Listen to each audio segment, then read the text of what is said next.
இவர் சாதாரணமான ஆளே அல்ல. மாதம்பட்டி ரங்கராஜ் ஒரு விமனைசர். இந்த ஆள் ஏற்கனவே 7 பொண்ணுகளோட கெடுத்தவன். நம்ம உஷாராக இருக்கணும் ஒன்று தோணலையான்னு கேட்பானா இல்லையா? சொல்ல முடியாது. ஏய் படி வழிய அப்படின்னு சொன்னால் கொஞ்சம் அன்றைக்கே பிரச்சனையாயிருக்கும். எல்லா ஆண்களுமே கிடைச்ச வரைக்கும் இவன் எதுக்காக டைவர்ஸ் பண்ண சொல்கிறான்? ஏப்பா ஏதோ என்ன அனுபவிச்சு அவர் தான் ஆசாசியாக பர்ஃபார்மன்ஸ் ஹெவியாக பண்ணியிருக்காரு. பார்த்தீங்களா? பொண்டாட்டி அப்படின்னு இருக்காரு. அப்புறம் இப்படிலாம் ஒரு பொண்ணை கொஞ்சம் அப்புறம் அந்த பொண்ணுக்கு மனசு மாறுமா மாறாதா? கல்யாணம் பண்ணுவான்னு தெரியாமையே நீங்கள் விடலீங்களா? இல்லை என்ன நினச்சிருக்காரு சார்? ரெகுலராக யூஸ் பண்ணிட்டு விட்டு போயிடலாம் நினச்சிருக்காரு. அவர் விரித்த வலையில் எல்லா பெண்களும் விழுந்தாங்க. அதாவது அது வந்து அவர் தப்புன்னு நான் சொல்ல மாட்டேன். குழந்தைக்கு என்ன பற்றி சொல்லணும்? அது மனசாட்சின்னு ஒன்று மாதம்பட்டி ரங்கராஜுக்கு இருந்ததுன்னா. புதிய சிந்தனை நேயர்களுக்கு வணக்கம். இன்றைய சிறப்பு நேர்காணலில் நம்முடன் இணைந்திருக்கும் சிறப்பு விருந்தினர் மூத்த நடிகர், மூத்த பத்திரிகையாளர் திரு பைல்வான் ரங்கநாதன் அவர்கள். சார் வணக்கம். என்னை வாழ வைத்துக் கொண்டிருக்கும் யூடியூப் சேனல் நேயர்களுக்கு நன்றியும் வணக்கம். தொடர்ச்சியாக பார்த்தீங்கன்னா இந்த மாதம்பட்டி ரங்கராஜ் ஜாய் கிறிஸ்டில்டா விவகாரம் விஸ்வரூபம் எடுத்திருக்கு. கிளைமாஸ் நெருங்கிச்சு கூட சொல்லலாம். இப்போ வந்து மகளிர் ஆணையத்தில் வந்து இன்னைக்கு என்கொயரிக்கு வந்திருக்காங்க. குறிப்பாக மாதம்பட்டி ரங்கராஜ் அவருடைய மனைவி சுருதியோட வந்திருக்காங்க. கையை பிடிச்சி எடுத்துட்டு வந்திருக்காங்க. எப்படி சார் நீங்கள் பார்க்குறீங்க? நாம் கிட்டத்தட்ட ஒரு வருஷத்துக்கு முன்னால் இதை பற்றி பேசிடுவோம் நினைக்கிறேன். ஆமாம். அதான் முதல்ல துணிச்சலாக பேசுனது நாம் தான். அதை மறுபடி ஒரு நினைவூட்டல் எப்படின்னா, முதல்ல இந்த நியூஸ் கிடைச்சதும் அப்போ யூடியூப் சேனலில் ஒர்க் பண்ணிகிட்டு இருந்தேன். அந்த யூடியூப் சேனல் செய்தி ஆசிரியரும் இதை பேசுங்கன்னு சொன்னார். நான் பேசினேன். பேமெண்ட்டும் கொடுத்துட்டாங்க. ஆனால் மறுநாளே மாதம்பட்டி சிவகுமார் ஒரு பெண் நிருபர் மூலமாக அவர் ஓனர்கிட்ட பேசி நிறுத்திட்டார். அந்த சமயத்தில் நீங்கள் கூப்பிட்டீங்க, அதை பற்றி பேசணும். ரொம்ப பரபரப்பாக போச்சு. அந்த முதல் பதிவிலே நான் சொல்லியிருப்பேன், நம்ம மாதம்பட்டி ரங்கராஜ் ஒரு விமனைசர். இவர் சாதாரணமான ஆளே அல்ல. சினிமாவில் யார் யார் விவாகரத்து செஞ்சுருக்காங்களோ அந்த நடிகைகள் அல்ல திரை சம்மந்தப்பட்டவர்களை சார்ந்து பிக்கப் பண்ணுவார். பிக்கப் பண்ணி ஒரு 6 மாதம் மெயின்டைன் பண்ணுவார். அவர் தள்ளி விட்டுருவார். அப்படியே கிட்டத்தட்ட ஒரு 8-9 பொண்ணோட தொடர்புகள் இருந்தது. அது எல்லாருக்கும் தெரியும். சாய்கிஸ்லாம் சொல்லியிருக்காங்க. ஆமாம். அதில் இன்னொரு விஷயம் என்னென்னா, இது ஏன் தொடர்பு ஏற்பட்டுச்சுன்னா, அவர் நல்ல கோடீஸ்வரர், நல்லா சம்பாதிச்சிக்கிட்டு இருக்காரு. அவருடைய உணவு தொழிலில், சாப்பாடு செய்கிற தொழிலில் எல்லாம் விஐபி தான். ஆமாம். ஆனால் அவரையும் கெடுத்தது சினிமா தான். சினிமாவில் 2 படத்தில் அவர் கதானே அடித்தார். மெகந்தி சர்க்கஸ்னு ஒரு படம். ஆமாம். ஆள் பார்க்குறதுக்கு வாட்டு சட்டம் இருக்கார், நல்ல கோடீஸ்வரன் சொல்லி எல்லா பொம்பளைகளும் அவர் விரித்த வலையில் எல்லா பெண்களும் விழுந்தாங்க. அதாவது அது வந்து அவர் தப்புன்னு நான் சொல்ல மாட்டேன். அது பெண்களுடைய தப்பு. அதில் எந்த சந்தேகமே இல்லை. அப்படி விழுந்தவர் தான் ஜாய் கிறிஸ்டில்டா. ஆனால் நீங்கள் சொல்கிற மாதிரி சார், இப்போ அந்த சினிமாவுக்கு வந்த பிறகு தானே இப்போ இந்த ஜாய் கிறிஸ்டில்டாவோட பழக்க வழக்கம் வந்துருக்கு. ஆமாம். அவருக்கும் தெரியும் இவர் விமனைசர், இவர் ஏற்கனவே பழக்கம் உள்ளவரும் தெரியும். ஆனால் அது வந்து எல்லாம் பிரச்சனையானதுக்கப்புறம் இப்போ ஒரு மாதம் முன்னால் சொன்னாங்க அவர் 7-8 பெண்களோட தொடர்பு உள்ளவர் அப்படின்ட்டு. நம்ம என்ன கேட்குறோன்னா, அவர் 7-8 பெண்களோட தொடர்பு உள்ளவரில் விமனைசர் தானே, நீ எதுக்கு அவனோட போய் சேர்றேங்கிறேன். நீ ஏற்கனவே பிரின்ஸுங்கிற டைரக்டர்கிட்ட விவாகரத்து வாங்கினவ. பிரின்ஸுக்கும் ஜாய் கிறிஸ்டில்டாவுக்கும் பிறந்த ஆண் குழந்தை 7 வயசோ 8 வயசோ இருக்குது. ஆனால் எதுக்கு இந்த வேலை? இல்லை, இவர் தான் நம்ப வச்சிருக்காரு சார். இல்லை, தாலி கட்டி இருக்காரு. நீங்கள் வீடியோலாம் பார்த்தீங்களா? அந்த பொண்ணு தாலி. ஒரு விஷயம் புரிஞ்சுங்க, சினிமா சொல்லிட்டேங்கிறாரு. இப்போ சுருதிட்ட, இப்போ அவங்க சுருதி இருக்காங்கல்ல, அவங்கள்ட்ட நான் சொல்லிட்டேன் அப்படின்ட்டாரு. வீட்டுக்கெல்லாம் கூட்டி போயிருக்காரு. அவங்க அம்மா அப்பா முன்னாடியில் தாலியில் வந்து குங்குமம்லாம் வச்சுருக்காரு. இப்போ இதெல்லாம் நம்பி தானே ஆகணும் ஒரு பொண்ணு. இல்லை, அதாவது ஒரு விஷயம், நான் சினிமாவில் இருக்கேன். எனக்கு அப்பப்போ இந்த சந்தோஷமாக இருக்கிறதுக்கு ஒரு வடிகால் தேவைப்படுது. ஹோட்டலில் சாப்பிட முடியாது, எனக்கு வீட்டில் சாப்பாடுக்க சரியாக இல்லை, வர முடியல, நான் ஹோட்டலில் சாப்பிட்றேன். அப்படிங்கும்போது அந்த மாதிரி வக்கீல் யார், மாதம்பட்டி சிவகுமாருடைய சுருதி வக்கீல். அவங்க வந்து விழிப்புணர்வு பேச்சு பண்ணுறவங்க. கட்சியிலையும் ஒரு பொறுப்பில் இருக்காங்க, டிஎம்கேல பொறுப்பில் இருக்காங்க மலையணியில். அப்போ அவங்க சரி போ அப்படின்னு விட்டுருக்கலாம். ஆனால் அவங்களுக்கு தெரியும் சட்டம். சாதாரணமாக சொல்கிறீங்க, வேறு என்ன சொல்கிறீங்க? கூட்டு வந்து இவ தான் என் கேர்ள் ஃப்ரெண்டு அப்படின்னு அறிமுறுத்துறாரு. அவ்வளவு தில் அவருக்கு இருக்குது. அப்போது அப்படின்னா அவங்க டைவர்ஸ் தான் பண்ணணும். அதை அவங்க பண்ண விரும்பலை. ஏன்னா 2 குழந்தைங்க இருக்குது. ஆமாம். ஏன்னா ஒரு ஆண் எப்போ வேணால் வாரத்து பண்ணுவான், பெண் வந்து அப்படி சீக்கிரம் வாரத்து பண்ண முடியாது. ஏன்னா 2 குழந்தைங்க, நாளைக்கு குழந்தைங்க வளர்ந்ததுக்கப்புறம் யார் அப்பான்னு கேட்டால் எவ்வளோ சிக்காக போயிடும். அதனால் அவங்க பொறுமை காத்தாங்க. அதனால் அது அந்த அம்மா பேரில் தப்பு சொல்ல முடியாது. ஏய் பொடி வழிய அப்படின்னு சொன்னாங்க, கொஞ்சம் அன்றைக்கே பிரச்சனை ஆகிடும். கண்டிப்பாக இவர் ஓடி போய் அங்கே ஸ்டே பண்ணிட்டு இருந்துச்சுங்க, இன்னும் சிக்கலாயிடும். அதனால் அவர் ஆரம்பத்தில் எல்லா வேலையும் செஞ்சு கொடுத்துருக்காரு. அந்த பையனை படிக்க வச்சுருக்காரு, படிக்க திருவாணி ஸ்கூலில் சேர்த்துருக்காரு. நான் தான் அப்பான கையெழுத்தெல்லாம் போட்டு கொடுத்துருக்காரு டிசியில். ஆமாம், அது அந்த ஷோக்கு வாழ்ந்துருக்காரு சார், அதெல்லாம் மறுக்க முடியாதுல்ல. அவர் ஜாய் பிரிசில்லாவோட வாழ்ந்தாருங்கிறது உண்மை. கணவன் மனைவியுமா வாழ்ந்துருக்காங்க. ஆனால் அந்த கணவன் மனைவியாக வாழ்ந்தது சட்டபூர்வமாக செல்லுமாங்கிற ஒரு கேள்வி இருக்குது. இல்லை அது செல்லாது சார். ஓகே சார், வாழ்ந்தாங்களா, எதுக்கு விட்டுட்டு போனா?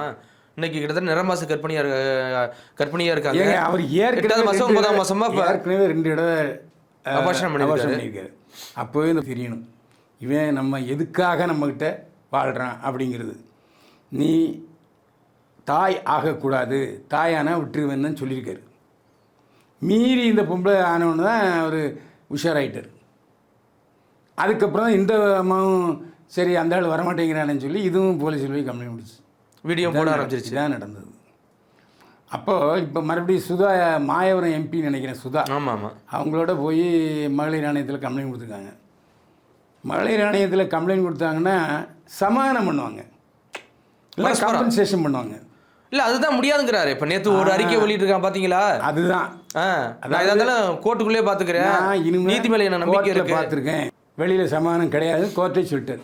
இப்போ இதில் ஜாய்கிஸ்டம் கேட்டிருக்காங்கல்ல, என்கிட்ட யார் சமரசம் பேசினது, ஆதாரம் இருக்கா, மரியாதையை மன்னிப்பிக்கிறேன்னு சொல்லி இவங்களும் வெளியிட்டிருக்காங்கல்ல அறிக்கை. கேட்குறாரா இல்லையாங்கிற வேற விஷயம்.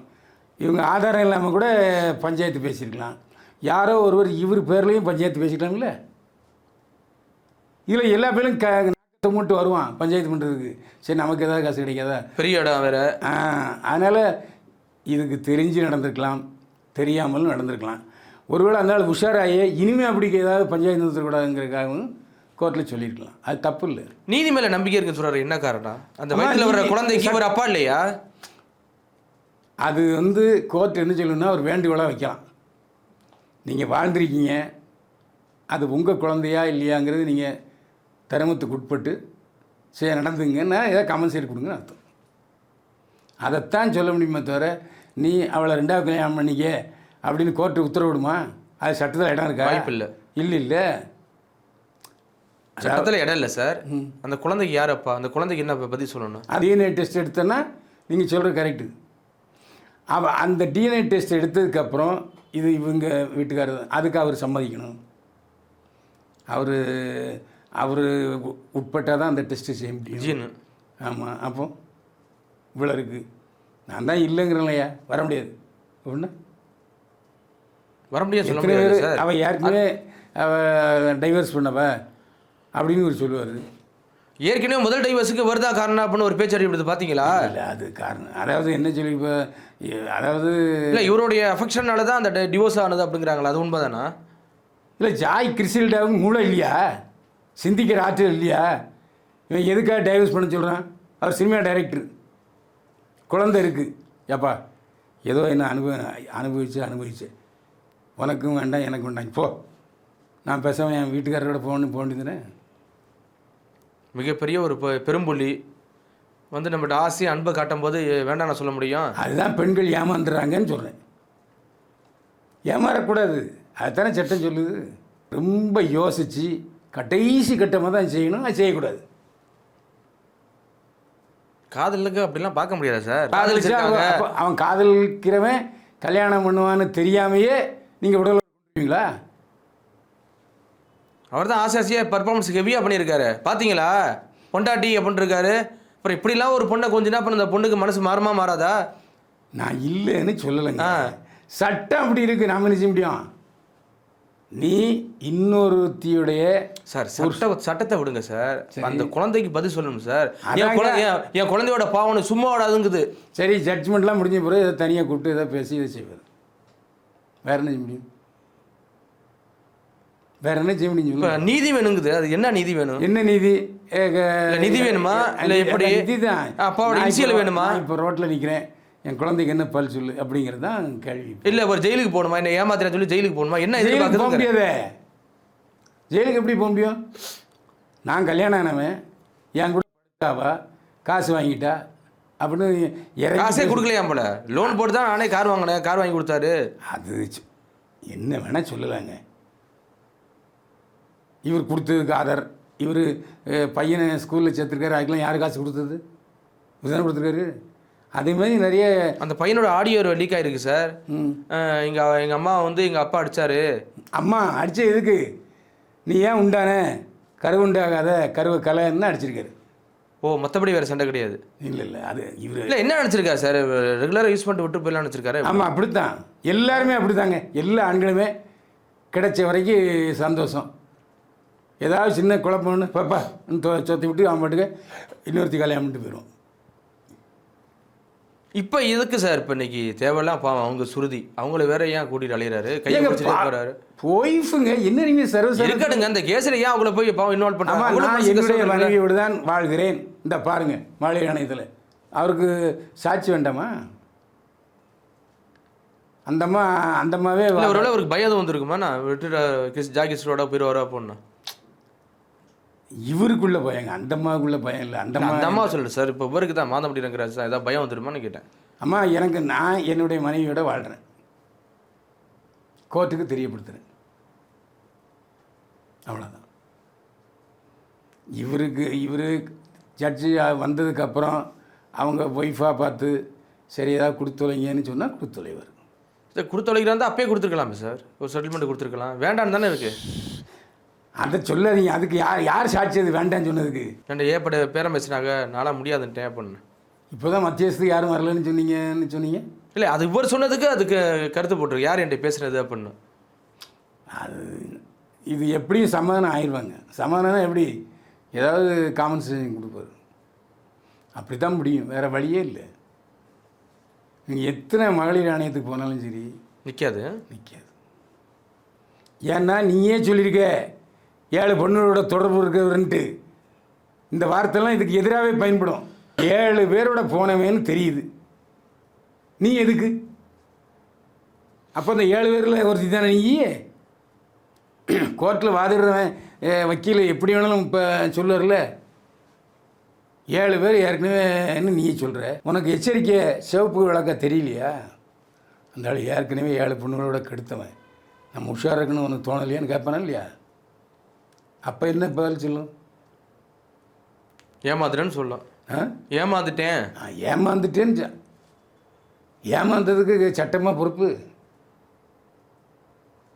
உன்னை நானே ஏமாற்ற சொன்னேன்னு ஜட்ஜி கேட்பார்ல. கண்டிப்பாக. நீ ஏன் ஏமாந்துட்டேன்னா அதுக்கு நாங்கள் என்ன செய்ய முடியும்? அதனால் இது நிற்காது இந்த கேஸு. அதாவது இல்லை சார், இப்போ நிற்காதுன்னு நீங்கள் சொல்கிறீங்க. அந்த பொண்ணு பாவம் 8-9 மாதம் நிற மாத கர்ப்பிணியோட ஒவ்வொரு ஸ்டேஷன் அலையுது. இவர் எந்த இதுவுமே சீன் இல்லையா சார்? இப்போ தான் ஆஜராகிருக்காரு. என்ன காரணம்? கட்சியோட செல்வாக்கா இல்லை எப்படி? இல்லை பெரிய மனுஷன் சொல்லிட்டு எதுவும் கை வைக்காமறாங்களா எப்படி? ஆனால் எஃப்ஐஆர் போடுறதுக்கு வாய்ப்பே இல்லை. ஏன்னா இதுக்கு முன்னால் நிறைய கேஸ் போச்சு. இந்த மாதிரி கேஸை எடுக்க மாட்டாங்க. ஏம்மா நான் எஃப்ஐஆர் போடுறேன், விசாரிக்கிறேன், அவள் ஏமாந்து நானே ஏன் பொறுப்புன்னு சொல்லிட்டு போயிட்டாரியா அந்தம்மா. அவர் சொல்லிட்டு போயிட்டாருன்னா என்ன செய்வாங்க? பஞ்சாயத்தும் பண்ண முடியாது போலீஸ்காரங்க, பஞ்சாயத்து பண்ணக்கூடாது. ஆமாம், சட்டத்தில் இடம் இல்லை. அப்புறம் அதனால் நிறைய கேஸ் இப்படித்தான். 2வது மனைவி என்பது சட்டபூர்வமாக செல்லாது. கண்டிப்பாக சார், அதான் உண்மை. அதுக்கு நாம் நிறைய பெரிய மனுஷங்களை அடையாளம் காட்டலாம். சொன்னால் சண்டைக்கு வருவாங்க, அதனால் சொல்லாமல் இருக்கும். மனைவி துணைவி நிறையா இருக்குது லிஸ்ட்டு. அதனால் அது பார்க்குற மக்களை புரிஞ்சுக்குவாங்க. அதான் பார்க்குற மக்கள் புரிஞ்சுக்குவாங்க, வேறு என்ன செய்ய. கண்டிப்பாக சார். ஆனால் ஜாய் கிறிசில்டாவுக்கு நீதி கிடைக்கவில்லை என்றாலும் தர்மத்தின்படி அவருக்கு சில நடவடிக்கைகள் பிரதிவாரங்கள் செய்யணும். அதை நம்ம மறுக்கலை. இப்போ நான் சொல்கிறதுனால நீங்கள் ஜாய் பிரிசில்ல நமக்கு யாரும் எந்த வித கருணையும் காட்டக்கூடாது என்பது அல்ல. கண்டிப்பாக காட்டணும். ஆமாம், அதாவது மனசாட்சின்னு ஒன்று மாதம்பட்டி ரங்கராஜுக்கு இருந்ததுன்னா அவர் இதை செய்வார். வேற என்ன செய்ய? கண்டிப்பாக சார். அவ்வளோதான் சொல்ல முடியும். கண்டிப்பாக செய்யணும். நேயர்கள் சார்பிலும் சேனல் சார்பிலும் நம்முடைய வேண்டுகோள் மாதம்பட்டி ரங்கராஜுக்கு, ஐயா ரைட்டோ தப்போ நடந்தது நடந்து போச்சு, தப்பு யார் மீதுன்னு எங்களால் சொல்ல முடியல. நடந்தவையாக இருக்கட்டும், நடந்தது நடந்தவையாக இருக்கட்டும், நடப்பவை நல்லவையாக இருக்கட்டும். ஏன்னா பாவ புண்ணியத்தில் உங்களுக்கு நம்பிக்கை இருந்தால் கண்டிப்பாக அதை செஞ்சுருங்க. பாவம் சும்மா விடாது. மீண்டும் சந்திப்போம் சார். மிக்க நன்றி.